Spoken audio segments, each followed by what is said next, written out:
If you're studying for the INBDE, I highly recommend INBDE Bootcamp, an all-in-one study resource that will help you pass your exam.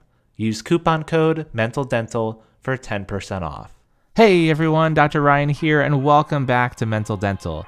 In this video, I want to talk about a recent update that happened for dental school applications. And it's for one component, the letters of recommendation, and the way that they influence your application has changed pretty dramatically. And so I want to talk about that in this video. Now, this is going to apply to all applications. So the ADSAS applications, these are for pre-dental students in the US applying to dental school in the US. It'll also apply to your CAPID applications. Those are for international dentists applying to dental school in the US. And it's also going to apply to your PASS applications. These are for residency programs.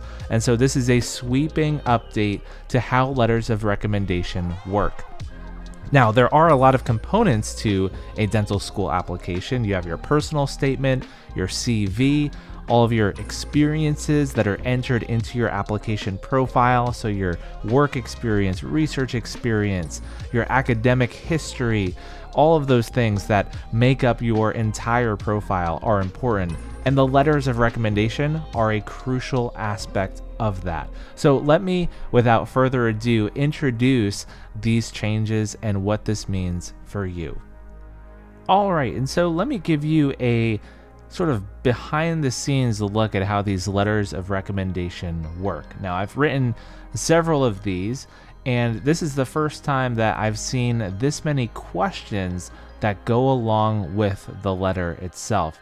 So again, this is a new update to the 2026 to 27 application cycle, and as it seems, it's going to stay this way moving forward. So there are a couple questions that were added by the ADEA advisory group. So this is again going to affect your ADSAS, your CAPID, and your PASS applications. And it's part of this continuous improvement process. They're trying to essentially obtain more quality information to help the admissions committee make a better decision about these applicants, because who better to ask these sorts of questions about, your attributes, your clinical skills and critical thinking than these letter writers, the people who you're asking to write on your behalf. So even more important than ever, you really should be picking people who know you well and can talk about details about you as a person, not just these generalizations about, oh yeah, this person did some volunteering and yeah, they did pretty well in my class. They had some good grades. You really want somebody talking much more in depth about you as a person. So along with that, take a look at these questions. There's 3 that start this thing off about the relationship that the letter writer has to you. And so the first one is, how do you know the applicant? And so for this one that I wrote, it was advisor. Other roles are faculty, or maybe you're a clinical supervisor, or a mentor, or a dean of a school. It could be something else. How long have you known the applicant? So you can say less than a year. You could say a year to 2 years, or 3 to 5 years. There's a couple different options there. And, this is something that you might not be able to control. Maybe you only know the faculty for less than 1 year. That's not super, super critical. What is very important is this one. How well do you know the applicant? And the options were minimally, moderately, well, and very well. And so this one, you really want to, again, pick somebody who can write your letter of recommendation who knows you well. So the better they know you, the more time they've spent with you, the better choice they are to write your letter. Even if it's maybe a little bit more critical, if they know you better, that is going to carry much, much more weight. So if you, for example, shadowed at a clinic and you spent 1 or 2 days there, and that's the extent of how that person knows you as an applicant, that's not going to make for a very strong letter. If, however, you've spent months and months as part of an internship program, maybe even years, and that person's really gotten to know you personally and professionally, well, that's going to reflect much better because this letter will automatically carry more weight because the person's probably going to say they know you well or very well.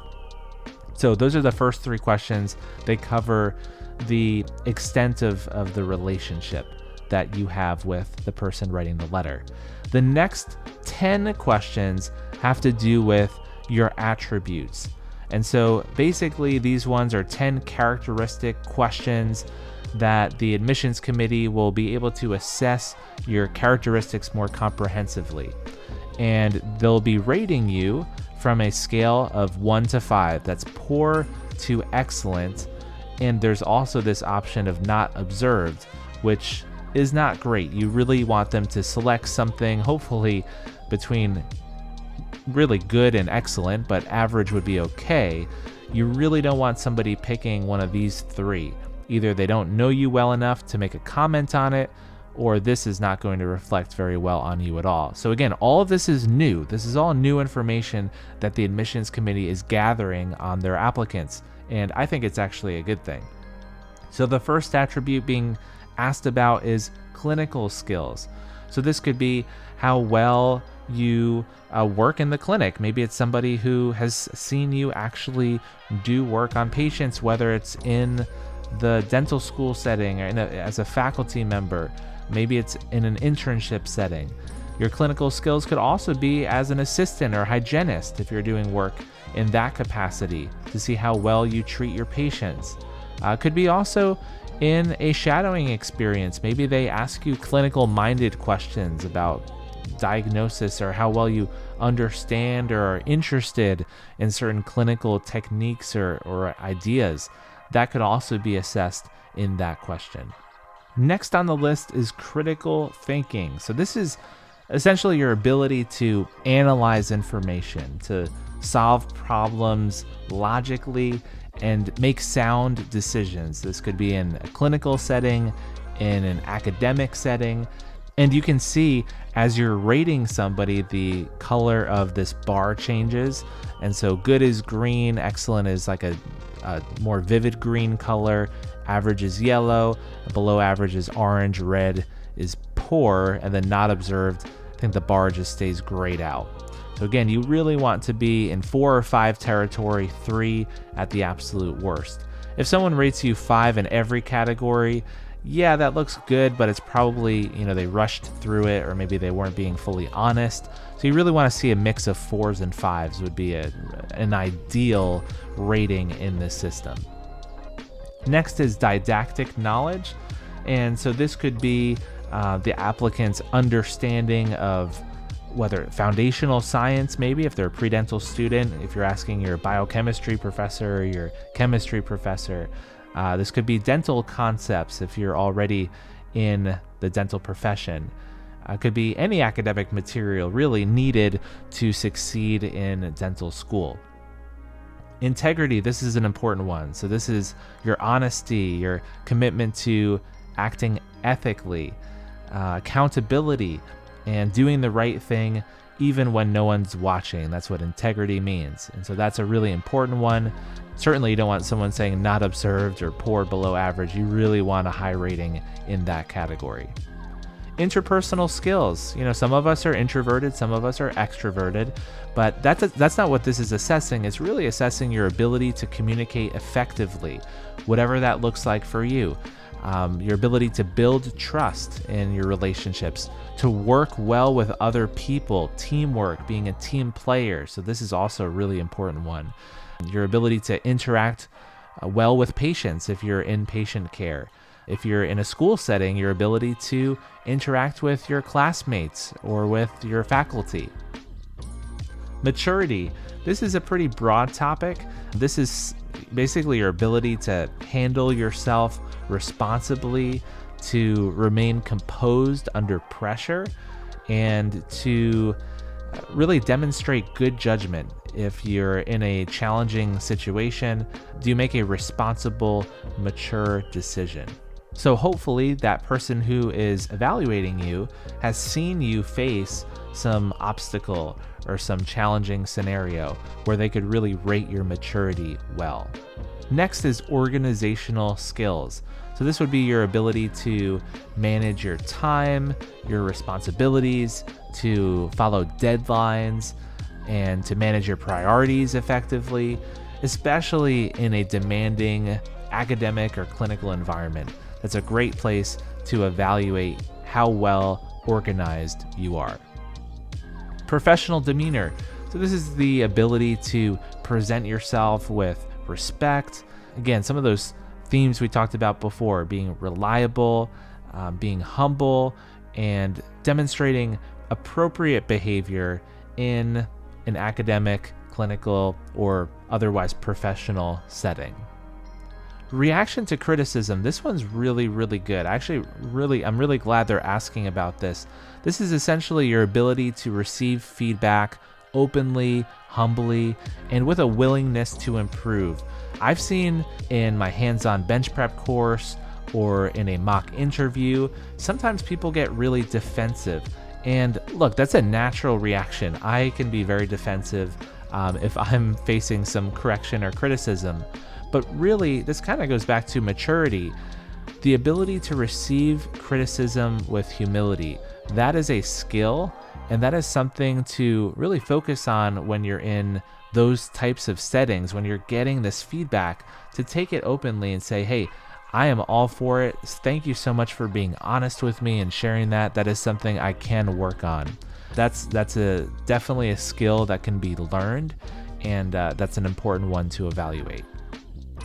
And then lastly is self-awareness. So this is the ability to recognize your strengths, your weaknesses, areas of growth, and to use that insight for your own improvement. And the last part of this update is your overall recommendation. Now, I usually include this in the letter itself, which would be uploaded down here. I've blocked out the name of this candidate for their privacy, but this overall recommendation is now being asked here, separate. So you can say either do not recommend, which would be very, very bad. That would reflect very poorly on the applicant. Recommend, which is neutral. Highly recommend, which is good. And then the highest recommendation, which is excellent. So of course you're aiming for this, the top rating here, but highly recommend would also be good, because in all honesty, highest recommendation, that's reserved for only a handful of candidates each cycle. This is something that, really is reserved for the most impressive candidates. So from the letter writer's perspective, we're going to be very honest about how we rate each of our candidates that come to us for a letter of recommendation, because it's going to reflect on us too. If you give someone the highest recommendation and they show up for their interview day and they just overall underperform, well, that's going to reflect really poorly on the person who wrote the letter, because they gave their highest recommendation and that candidate didn't back it up with solid evidence. That being said, the vast majority of evaluators are going to pick either highly recommend or recommend, and if you pick well and you have somebody who really thinks the world of you, you might get that highest recommendation rating, which would be excellent. So that is the new update to the letters of recommendation and how they work. You can see there's 3 questions on the relationship between the evaluator and the candidate. There's 10 questions evaluating your characteristics as a candidate, and then your overall recommendation along with the letter. So now this is just another data point that admissions committees have, because if you have 3 evaluators, they're all submitting these numbers, they get averaged, and then you have this numerical data that an admissions committee can look at and say, okay, how well do these candidates stack up with each other with regards to integrity or clinical skills? So I think this is overall an improvement in the application, but it is very important that you pick your evaluators well, because whereas before, maybe they have a template or something you can help guide them write their letter, now they're actually going to have to select an answer and take a little bit more time. This is more time consuming to select all of those data points. So now more than ever, because of this update, it is so important to pick an evaluator who knows you well, or even very well, who's known you for a couple years, who can speak about you in a personal and professional way, and is going to select some high scores in those attributes, who is going to highly recommend you or even give you the highest recommendation and set you up for success on this new information that admissions committees are evaluating. Thank you so much for watching this video, guys. I hope you found it helpful. If you did, please leave a like on this video, subscribe to Mental Dental for all the latest updates with regards to the dental school applications and everything else dentistry. Until next time, God bless you, and I'll see you in the next video.